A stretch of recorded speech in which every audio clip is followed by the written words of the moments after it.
Good afternoon, everyone.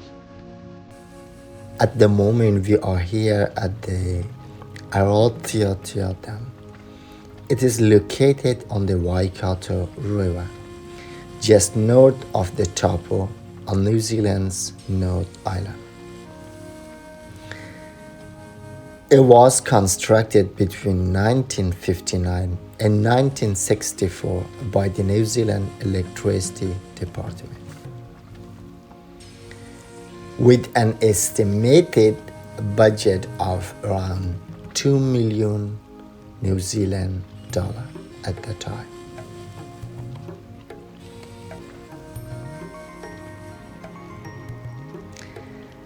The dam diverts water through 3 turbines to generate electricity and was later upgraded to a capacity of 78 megawatts.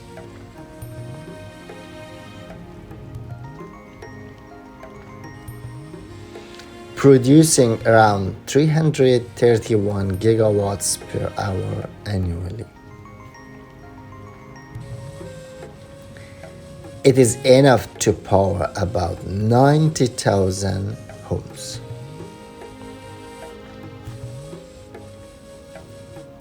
Aotearoa is the first in a series of 8 hydroelectric dams along the Waikato River, which is New Zealand's longest river.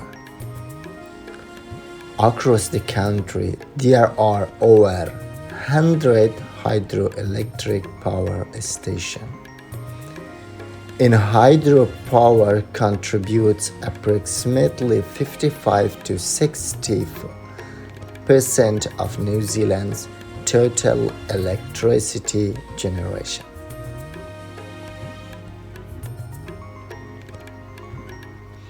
Making it the largest source of renewable energy in the country.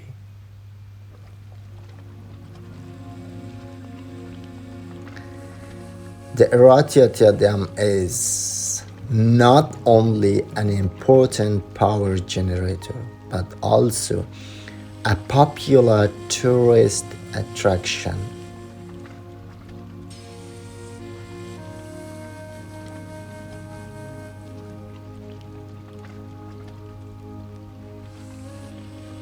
Thanks to its scheduled daily water release that temporarily restore the nature rapids for public view.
Bye.